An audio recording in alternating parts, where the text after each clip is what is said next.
Tori Press is a mother, entrepreneur, and artist most known for her work on Instagram under the moniker Revelatory. She draws about what it's like to be a human being, the good, the bad, and mostly the vulnerable. In this episode, she's sharing the lessons she's learned along her journey and how you can use them to your advantage to grow in self-discovery and love in 2021. Her new book, I Am Definitely, Probably Enough, I think, Revelations on the Journey to Self-Love, is out now, and I enjoyed this conversation so much. It's always refreshing to talk to a woman, a mother, who is actively in the process of loving herself and figuring out what that even means. And I think you're going to love this episode. I know you're going to get a ton of value out of it, so please share it out. Please leave a review if you can, and enjoy my episode with Tori Press. This episode is sponsored by Beekeepers Naturals. Beekeepers Naturals is your new medicine cabinet. Their bee-powered products are packed with propolis and potent ingredients to help support your immune system and bounce back when you need a little boost. From propolis throat spray to bee-soothed cough syrup, Beekeepers Naturals is a better way to feel better. And it's not like you have to already be sick. That's the brilliant thing behind Beekeepers Naturals. They are preventative in that they keep bacteria and viruses at a minimum in your body. So if you start to feel a little sick, sometimes if I start to feel like I have a scratchy throat coming, I will just take some of the bee-soothed cough syrup or just spray some propolis spray, and the next day after a good night's sleep, I feel completely fine. And I know for a fact it was because I introduced this incredible natural medicine essentially into my bloodstream, into my body, and it helped my immune system do what it needed to do. And I think that that's so the future of medicine, especially with all of the health concerns that we have now about immunity. And ready to upgrade your medicine cabinet? This amazing cough syrup always sells out quickly, so don't delay. Check out Beekeepers Naturals to try the Bee Soothed cough syrup and discover other clean remedies your family will love. Save 15% on your order today by going to beekeepersnaturals.com/unstressed. That's beekeepersnaturals.com/unstressed to get 15% off. Meet your new medicine cabinet with Beekeepers Naturals. This episode is also brought to you by Brittany Watkins. Now, her Think and Thin tapping system is designed to reprogram your brain and body so that you stop craving things like chocolate, sweets, bread, cheese, wine, or whatever your kryptonite is. Now, I did a session with Brittany. I used Nutella as my kryptonite because it absolutely is, and I was completely blown away by how easy and also calming her tapping process is. And she has built this over many, many years. She's helped tens of thousands of women reprogram their brains so that they're not craving sweets and gaining weight. Now, as we head into this new year, I think it's so important that health be the priority of all of our lives. And by getting control of these small tendencies to overeat or eat things that are not healthy for us, you're really putting yourself ahead of the game. So if you're new to tapping, I would absolutely recommend going back and listening to my episode with her. That's episode 238. And then, of course, go check out her program at pushthefoodaway.com and use my code unstressed to save 50% and change your life in 2021. Well, hello, Tori. Welcome to the show. I'm so glad that you're here. Thanks. I'm glad to be here. Yeah, I mean, just looking at your work, it's so incredible. You have this ability to convey a particular message that speaks right to the heart through your imagery. Did you always know that you had this gift, or when did you start to see that there could be something? Not at all. Actually, I went to school. I majored in geology in college. I went to get a PhD in vertebrate paleontology. So I had a whole other career, and I ended up dropping out, didn't finish my degree, but I was looking for something to do, a career after that. I ended up working for the University of Chicago. I was doing a graphic design job sort of for them. And I enjoyed making art that way. I sort of found that that was something I was interested in. I started a freelance graphic design business after that. I did that for 10 years. And, at some point, it just kind of became not very fulfilling. I wasn't really enjoying it very much. I was doing work for my clients. I enjoyed making art digitally, but it didn't feel like it was something for me anymore, I guess. And at this point, I had a couple kids. I was homeschooling my eldest. And she was 5 at the time. And it was too much. I was trying so hard to maintain this graphic design business and be there for my kids, teach them. Couldn't do it all. And so I had to leave something behind. And it ended up being the business. It wasn't really fulfilling my needs anymore. I wasn't really that into it. And it was like 2-3 months of just focusing on the homeschool job before I realized I was missing a creative outlet in my life. I kind of missed having that art, like doing the design work, but I didn't want to go back to working for clients. So I just started to draw little cartoons for myself. I bought myself a sketchbook and a set of markers for Christmas. And that's something that, kind of came in to fill that space that I had created by leaving my job. And I really enjoyed, doing these little doodles for myself for a little while. I started to show them to friends, and they said, why don't you share that on a wider audience? We really like what you've done. And so I sort of put it online and started my Instagram account from there. Golly. And now it's just completely blown up. I mean, your work, I see it almost every day shared from someone else on there. And it's always like, when I see your work, like my shoulders just drop down. I'm like, oh, okay, she gets it. Or like, I'm not alone, and I think that that's really the beauty of your art. And it takes a lot of bravery to put that out there, because a lot of it is your authentic truth, like what you're going through that day. Like you will do something and put it out there. Like, do you ever get nervous nowadays to do that? Like, oh, here we go. Okay. Or yeah, every time. I feel like I get nervous every single time I hit the post button on Instagram. It feels really anxiety inducing. It's kind of never gone away. I felt very anxious. It's funny because you make art and I feel like art wants to be shared. I sort of was just talking about, I started out doing little doodles for myself, and I couldn't really keep them to myself for very long. I felt like I wanted to share it with other people.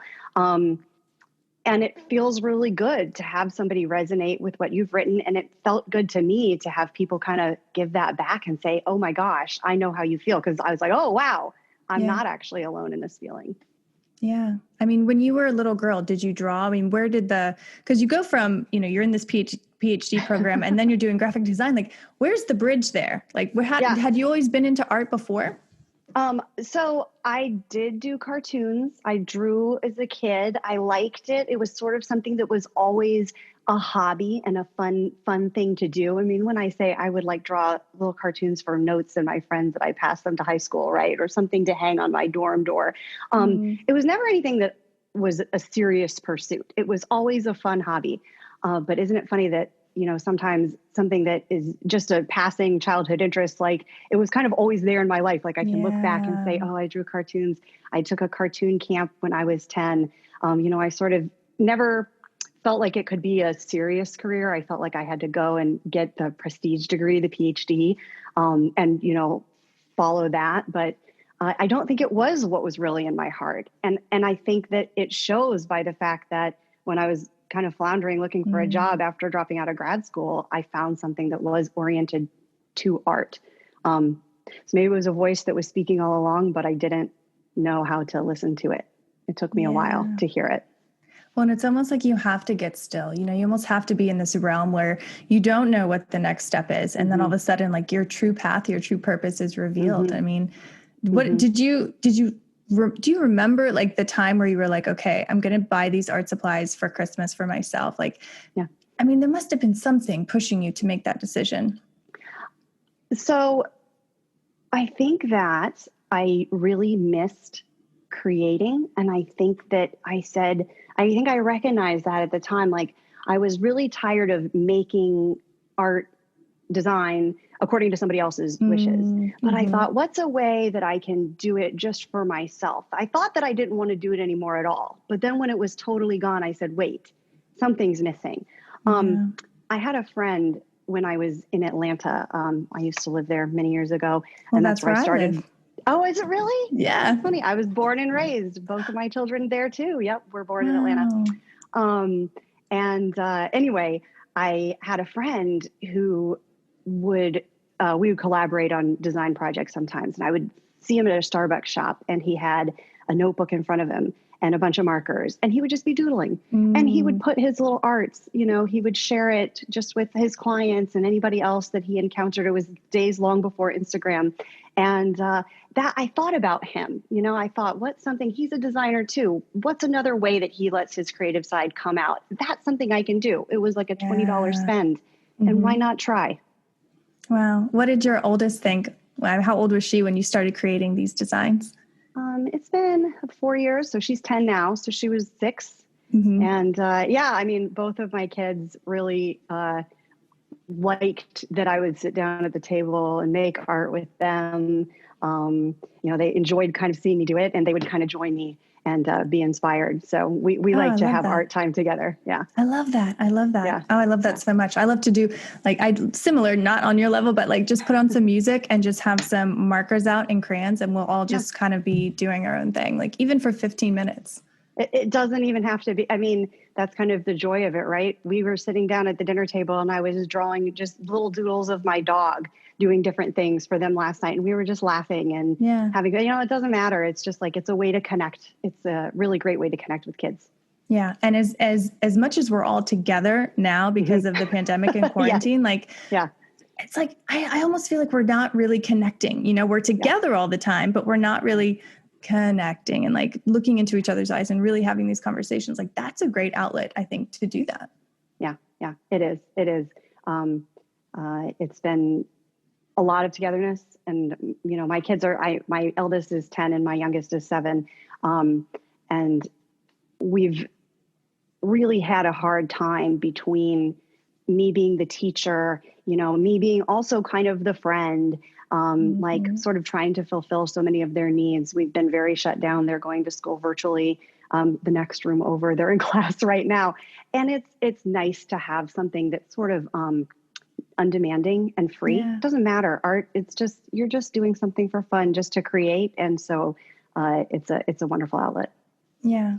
So let's switch gears. Let's talk about the new book, which is called I Am Definitely Probably Enough. Talk to us about that and where the spark for the book came from. Sure. It actually came out on November 10th.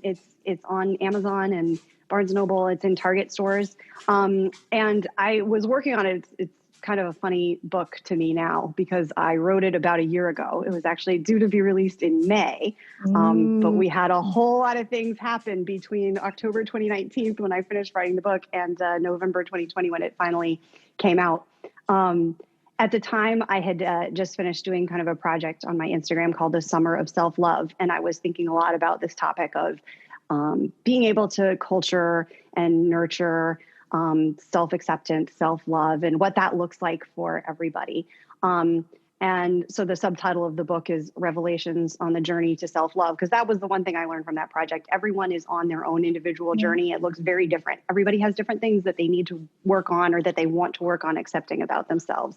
This episode is brought to you by Faherty. Faherty is a clothing line fueled by purpose and optimism.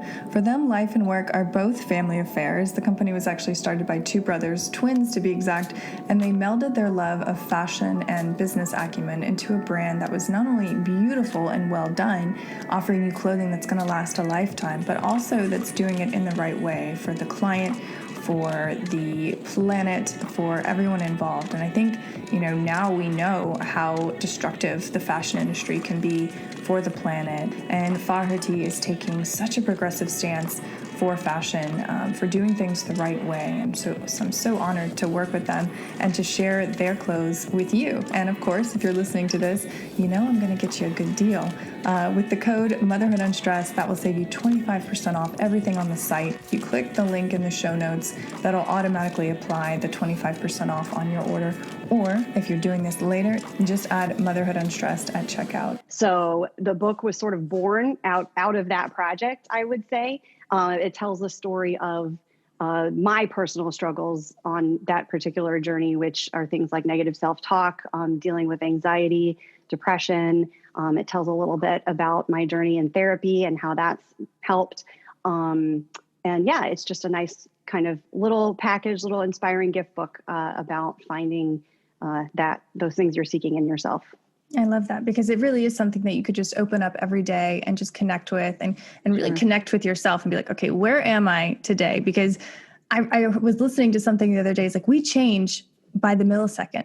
The person that you're married to, your children, they're different than they were an hour ago, than they were the day before. Like, how much do we really know them, let alone ourselves, when we're changing and going through all of these things? So I love that just, it's like a gift that you can give yourself every day just by looking at the pages. So Thanks. For you, like, when you think about self-love, like, what are the first things that come to mind? Because like you said, it's different for everybody. For you, what does it evoke? I mean, for me, I think that the biggest thing, the first image that comes to mind is, I have an essay about it, or a little vignette in the book about the shadow self. I feel like kind of my entire life, from an age before I even recognized there was such a thing, I had a little voice kind of in my head saying, oh, you need to do this a little better. You're not quite good enough. Like, this isn't quite enough. And I think that it's really hard not to listen to that voice, especially when you don't have the tools of awareness to realize that, what you're thinking isn't true. No, that's so beautiful. And I think I can completely relate to that. I mean, do you think it was our parents who were just speaking to us when we were like 2 and 3 and it's just like tattooed, or is it something else? Do you think you were like that, when your soul came into your body? As I like the way you put that, when your soul came into your body. As a parent, I try not to blame parents for too many things, because I don't want to think about where my kids are going to be in another 20 years. No, but, I think that the parent-child dynamic is it is fraught, right? You hear messages, and I think often it might not even be the message that your parent is sending. It's what you're hearing and the way that you're interpreting it. And that, I think, is personality. Maybe that is something that is determined the moment the soul enters the body, right? Like, I do think that you're born with attributes. So I don't know. And I don't know if it matters, because it's not really so much about why we're the way we are, and more about how to accept yourself as you are, because that's the self you have to work with. And, I don't want to say that it doesn't matter where your traits come from. It does. But I don't think that it's kind of where the work is, right? Like, the work is the same for everybody. Yes. I love that you said that. And it is work, it is every single day, like choosing to love yourself. It's easier actually to hate yourself and to put yourself down. I mean, believe me, I know. So to actually look into the mirror and say, like, I love you to yourself, like, it's super weird, but have you done mirror work at all? I have done a little bit. It makes me extremely uncomfortable. Me too. In fact, my therapist recommends me to do a little bit more of it. So perhaps you seem like a voice coming along at the right time, as like a little reminder about what I should be doing. Right. I'm just a vessel. But no, it's true. It's true. It's like, it is harder to do that kind of work and to grow as a person. And I was reading in your bio how you are, you love growth, personal growth and self-development, and, type A type people, hard drivers, like we're built this way. So how do you reckon, with the acceptance, with loving yourself, with also achieving and getting better and aiming for goals and doing more squats and all of that? Like, how do you reckon those two parts of yourself? I mean, I think that it's kind of the magic happens, right? When you can envision who you want to be, but also accept yourself just as you are, because you can't become anything more if you're not able to live as you are right now, right? Like, this is the foundation. You have to be able to work with what you have, or else you can't work. You can't work with what you don't have already, right? So I think I try to have a long-term, I try to think about what are things that future Tori will thank me for doing? What are things that, future Tori would like me to go ahead and do another few more squats, even though that's not how I'm feeling right now. And present Tori can accept when today is just not a few more squats day either. And when today is a 0 squats day, like, I can accept that's okay. I have those types of days, and that's fine too. So it's kind of, they almost feel like two different ideas to kind of hold on to at once, but I think you can. Yeah. This episode is sponsored by Public Goods. Public Goods is your one-stop shop for everything that you would need for beauty, home, and life. And I don't say that lightly because I am a very discerning shopper. But what I've come to learn about public goods is that they have done so much research and so much vetting of all of the products that they carry on their site. And it's because they actually really care. They care about you, the customer, and they care about the environment. They care about sustainability. And as we move into 2021, I feel like that is probably the most important thing that a company can focus their attention. So not only are you getting exceptional products all in a clean aesthetic, you're actually helping the environment in some small way because you're choosing a company that cares about the environment and their footprint in the world. And we have worked out an exclusive deal with Public Goods. You get $15 to use towards your first purchase when you go to publicgoods.com/unstressed. That's PUBLICGOODS.com/unstressed to get your $15 today. Yeah. I think you can too. I think we've all been there when we're like, some days we're just grinding it out. We're feeling really positive about our productivity and all of that, even though I kind of hate that word. Yeah. And then other days it's like you give yourself the grace for just not being the highest self that you can be. Right. And speaking of high self, I know you're into yoga. Do you do a lot of like the yogi principles in your daily life? Like, do you start your day with meditation and yoga and like envisioning, future Tori, or what's your morning routine like? So my morning routine has been in flux since about March of 2020. We'll say that. But I have had to back off of my physical yoga practice in the past few years due to aging and a hip related injury. Like I have a tear in my hip from maybe doing yoga a little with too much ego in the past, perhaps we'll say. But anyway, I do try to incorporate what I learned in my yoga classes. I'm not going to say like yogic principles because I'm not, a trained teacher or anything like that. But I do try to incorporate those lessons into my daily life. And I do meditate. I'm not going to say that I've been meditating daily lately. I try to have a daily-ish meditation practice as much as I can. And that's that acceptance piece, right? It is really helpful when I do. I don't do it in the morning. My morning routine is to get my kids off to school, walk my dog, make breakfast, get them off to school. Then when they're in their e-learning classes is kind of when I have a little bit of time to myself to center for the day. I also love to do morning pages.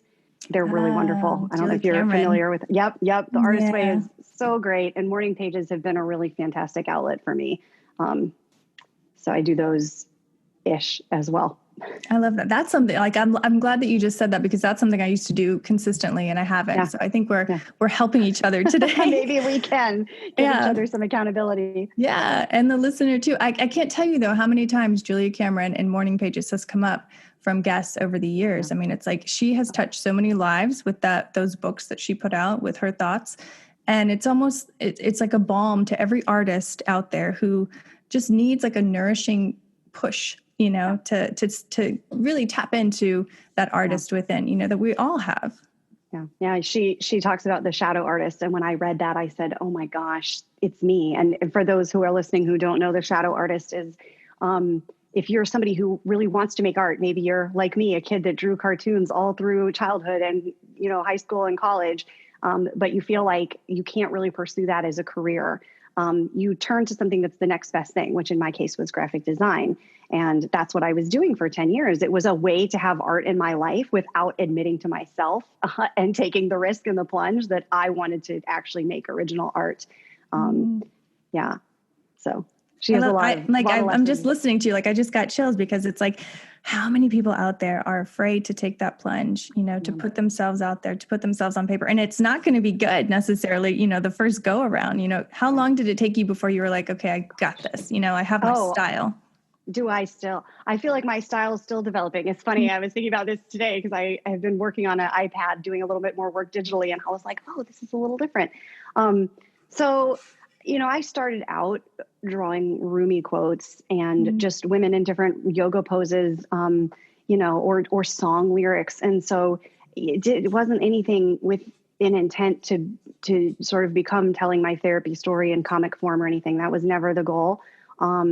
The goal was just to have an outlet and to to sort of, I use it as a mindfulness practice, honestly, to just draw whatever came to mind, whatever was inspiring me at the time. I would go to yoga class and have an idea that would just come to me in Shavasana, and I would have to go home and draw it. And I think it's one of those things where I was in the habit of drawing. And so my mind started thinking in terms of drawings more, and that inspired me to make more. And it's cyclical. It kind of feeds on itself. So that sort of process, I would say I got into it very quickly. It was within a couple of months of like just starting. It was like a door opening and kind of flooding out. It was cool. That is so cool. It's like you're in the flow. It's like you don't know what's in you until you give it a window and sort of, wow, okay, that was there. And I had no clue, truly no clue. It's almost like falling in love, you know? Maybe so. Yeah. Like if you're open to it and you have the courage to actually do it, it's like, if you're ready, it's ready. You know, it's waiting for you. It's there for you. It's like when the student is ready, the teacher appears. I love it. It's true. Yeah, it's true. It is true. So, I mean, I do appreciate everything that you're putting out. I love how, again, I keep saying the word brave and courage, but it does take that. And you have that ability to put it out there and people can resonate with it. And most people don't feel comfortable doing that. Most people, you know, they keep their supposed failures to themselves. Like, you know, people think, oh, I'm going to therapy. I'm not cutting it. And, you know, like I'm not able to do this on my own. And then they see your work and they're like, oh, like this is normal. This is actually a really good thing for my mental health. So was that ever an issue for you to put out there? When was the first post that you were like, okay, I'm going to talk about some more personal stuff. This isn't Rumi. This isn't yoga. This is my real life. Yeah. What was that decision like? You know, I don't remember making a specific decision, but I know, you know, for me, I think it was like little things that I started to share. I remember I made a post very early on, like within a month or two, that was like things I carry with me all the time. And it was like little things that I pack my purse in, but I put anxiety in there. And, you know, I put like a desire to be a people pleaser and like other things I didn't like about myself. And it felt like exhilarating. It felt scary, like a roller coaster, you know, like it is frightening to put those things out there, but it also felt really good to like write it down and acknowledge it and have it on paper and say, oh, and I mean, I knew I was anxious. I was diagnosed with anxiety 10 years ago. But to really write it out, it was like some kind of a power in doing that, or taking my power back from it and not letting it have all the power because I didn't want to acknowledge it even. Right. Yes. And then the extra power of putting it out in the world and hearing other people say, oh, wow, me too. And then, oh, wow, to feel not alone and to feel like this dirty secret is actually not such a horrible thing. That was huge. So really it's a healing tool for me as much as anything else. It helps me heal. And I think like, it's so amazing that it is helping you heal, but knowing too that it's healing so many other people or like motivating them to maybe book their first therapy session, virtual or whatever. It's like they have the courage to do that. Like their lives, their children's lives could be forever changed because of something that you decided to put out there. Like that's incredible. Well, that is an amazing way for you to put it. But I would say that everybody has that power too. Like that's just life. You know, you do a kind thing for somebody and you don't know how it's going to ripple, like everything, all of our actions and steps and choices that we take. You don't have to have a giant following or a reasonable following or even a small following to have a ripple effect on the people around you. You know, so it's a power that we all have. It's good or bad. Finding a way to harness it for good or bad. Indeed. Yeah. Use your power for good or evil, people out there. There's a light and a dark side of the force.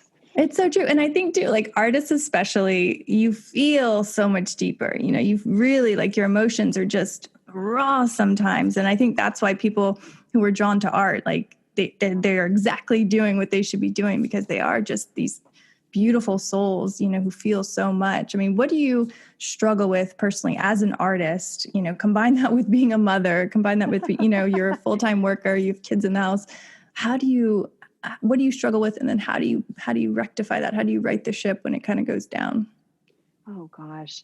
I mean, so I struggle the most, I think, with just feeling like I'm doing a good job for everybody. And I think, you know, that's kind of the the plight of the modern mom. I think so many people kind of go through that, and it's so especially hard in the pandemic. And you know, my work, like drawing cartoons, is really like a lifeblood to me. I really love it. It's something that I want to make time for.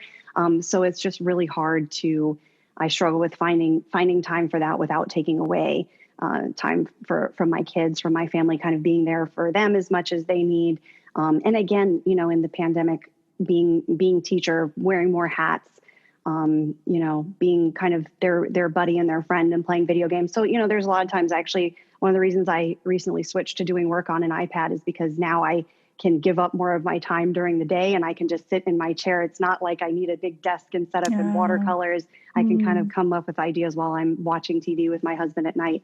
Cause it's, you know, always trying to fit in that one more thing, get it all in.